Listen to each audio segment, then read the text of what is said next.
welcome back to the La Haye Ice Center. 1-0 Liberty after one period of play.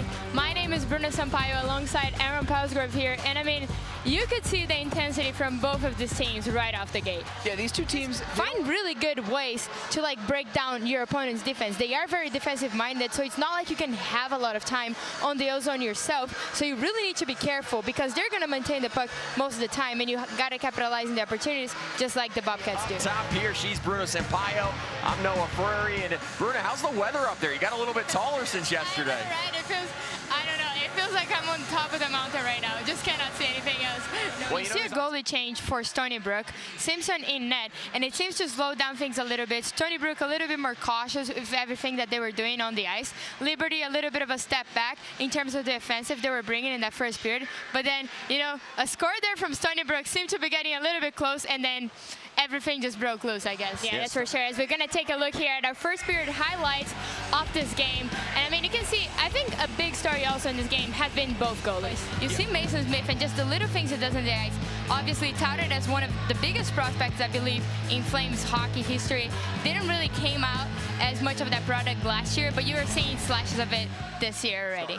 It is definitely a great start, and like you were mentioning, the lineups in a blender, just players playing all across in this lineup. We've seen goals from all four lineups tonight from the Flames, players playing in different combinations, and just really getting into a system that everybody can play together, despite whoever else you're on the ice with. Tonight, McEwen and Ware scored a goal on the first period. Yep. Both of them scratched last night, while Turcotte was just skating as an extra skater, didn't really have a set line, and now they seem to be put together. It seemed like to be the secret sauce that Maryville was missing from yesterday. Talk about Ohio. This is what a rivalry is, right? You see all of these players, and sometimes maybe Bogenholm, you talk about him as a very defensive defenseman, really, just really about defense, but obviously only 3 career goals all came against Ohio, so it's good to see on those rivalry games that you can kind of find productivity from all around your lineup. Finch had a monster game yesterday, could see him all over the ice and get rewarded today here with the assist, and Versolano just been really hot lately and also with the assist last night, so just guys that Liberty can look forward to. Yeah, we talked to Coach earlier, right, talking about Justin Nakagawa. Coach said he's always just such a professional guy, comes to the rink with a smile on his face, you know, just has such hard work, and you can always see him, you know, just exceptional vision on the ice, and that makes him this really good player for the Seawolves team. Kosh has been phenomenal. You gotta say, Liberty's offense has also been doing his job. They got that first goal. Mac Ratzlaff with his 5th goal of the season, and Liberty is just sharing a lot of offensive power in their season so far. Yeah, he's been having some really great saves. I think a really good thing about him tonight is just tracking that puck. Liberty has been getting a lot of bodies in front of him and just having some heavy traffic, but he's been able to really track that puck and make some good saves, been able to track the rebound and not let Liberty get the second opportunities off a bouncing puck, and he's just been doing really well for Ohio, not misplaying the puck, just really getting around it, and I think it's been really good here for this Ohio team being ahead of it.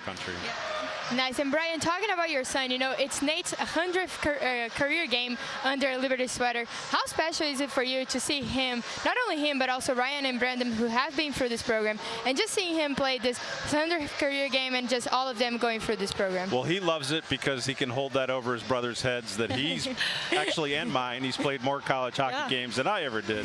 And welcome back to the La Haye Ice Center, 2-0 Maryville after a couple of goals from the Saints team in this first period. My name is Bruno Sampaio, joined here today by Aaron Pausgrove. You know, Aaron, in that first period, you could kind of feel the Saints coming in waves there against the Flames. It was just the best time I think I've ever had on this at a women's D1 game. Their games are amazing, by the way. That women's team for Liberty really is like something force to be reckoned of, right? They're national champions just all around, but playing against this Maryville team who was a national champion last year, and the atmosphere was just electric. The fans really showed out, and you could see the energy coming into the ladies. They played amazing, and like you said, Madison Glenn with that electric like overtime winner, sending them and winning the Maryville, and they ended up actually getting the sweep over the weekend, getting the second game on Saturday. But it was just historic night here for them, having their first Midnight Mayhem. First time they were also selling tickets for that, and it was just like a really special night, I think, for the women's team. Yeah, he really is a Swiss Army knife for this team. He's improving a lot of his competitiveness, but he's just so skilled that he doesn't necessarily need it all the time, but that's dangerous for a player like him as well. I think one thing for Liberty too that they've improved a lot of this period was getting more bodies in front of the net. They were taking a couple of shots, wide angles and stuff, but not really many players in front of Stony Brook's goaltender in order to take his eyes off. Now, all the players in front of him, both goals you saw, there were some deflections in front, and just taking away the eyes of the goaltender, that's a pretty impressive thing. You know, they came with more speed, more physicality, and like I said, laying those bodies on D's. They drive wide, they drive wider. I think on net, as you can see here, on the first Liberty goal, driving wide, taking the shot up in net, and, you know, just really having that player in front of the goaltender, it just makes a difference.